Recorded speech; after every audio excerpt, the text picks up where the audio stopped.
Welcome everybody, my name is Mercolium and this is r/paranormal. Don't forget to hit that subscribe button so you can catch all of these wonderful paranormal stories. And if you liked what I did, I'd appreciate a thumbs up. Otherwise, give me the big fist down. Now, let's take a stroll down the dark path. Posted by user sabatoge-prowl. This happened a couple years ago and I want to know what you guys thought. So I used to work night shift, and I always did up the timesheets and dropped them off at the office. I worked at the lab. The office was across the street, diagonal from the lab. There are some other buildings around, but most important to the incident is an awning that truckers parked under with a street light over it. Others worked night shift as well, but it was a skeleton crew and no one was over in that area after 9 p.m. One night, I go to take the timesheets over about 9:30, and as I'm crossing the street, I catch movement out of the corner of my eye. In the awning for the truckers, it looks like someone was taking a step out of the light, and I just caught the movement. Like I said, no one is in the area that time of night. I'm about to dismiss it as my imagination when I feel a solid grip on my arm. Someone has a tight grip on my arm, like they're about to pull me behind them, but I'm the only one standing there. It brought me to a dead stop. I just stood there for a minute trying to figure out what was happening, before continuing across the street, dropping off the paperwork and returning to the lab as quickly as I could. The entire time, that grip never left my arm.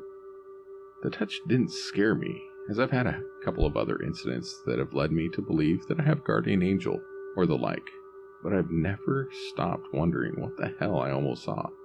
It's probably worth noting that the area used to be a military base, and one of the buildings we repurposed was a morgue. Kinda creepy, always stuck with me. Thought I'd share it with y'all.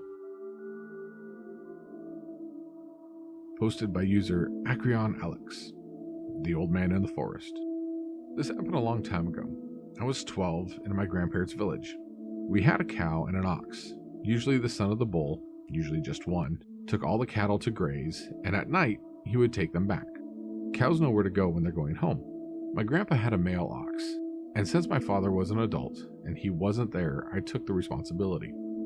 Basically my job was to go around the village with the ox trailing after me, calling the other people to open their doors. Our ox would grunt and call to the herd, and all the females would come out. From then on, I had to take them to a clearing up the mountain, and then later take them to the river. It was easy. The animals already knew where they were going. They were calm, and our bull was a gentle giant. All I did was ride him and have a thin rope on his horns. If any of the females wandered off, all I did was call, or in a rare occasion, poke her with a dull stick in the right direction. My grandpa said that if I see a wolf, very rare, a boar, or a fox, I should just stay on the ox. Not many animals dare go near an ox herd. There is a part of the forest where it is very quiet, and even the bravest hunters won't go. It is slippery and dangerous. They said that even the deer and boar dare not go there. I was forbidden to go there, and honestly never really wanted to. It was an early morning, and everything seemed fine. I was on the ox, going up the mountain. I was glad he let me, because it was a hard trek up. I saw that one of the females was wandering off. I followed her and left our ox and the dogs to guide the herd. I ran to her and got on tying the rope on her horns. I tried steering her away, but she continued. She went into the dark part and stopped.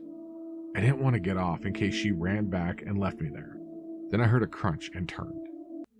A very old man was walking towards us. He looked frail with dirty clothes and a long beard. I was so scared I'd laid on the ox, clinging to her, not wanting to fall off if she ran. Oxen aren't like bulls. They don't jump and kick when scared. They either attack with their horns and trample, or run. I was ready to hold on no matter what she chose. Our oxen didn't take kindly to strangers. Before I took them out, I had to go to every house and have the ox owner introduce me to the animal. That way they saw their owner trust me, and their herd leader, our ox, trust me. I knew she would either attack or bolt, but she just stood there. The stranger came up to us, petted her on her head, whispering something I didn't understand. He looked at me. His eyes were completely white. Then he turned around and left. He just disappeared into the trees. Suddenly, the female grunted as if she had just woken up. Our male does the same noise every morning, and bolted the way she came from. We found the herd. I quickly got on our ox and yelled, "Water!" He knew that command and went down towards the river. There were houses there, and it was closer than my home. I barged in one of the houses and tried to explain. The couple there stayed with me and sent their daughter to call my grandpa. I couldn't sleep for days remembering those eyes. My grandparents didn't let me go out of the house or garden, and I wasn't allowed near the trees. Later I learned they were protecting me from Lesnik, a forest spirit, which can take the form of a man, an owl, or a wolf. It hates when people go in as part of the woods and can kidnap you.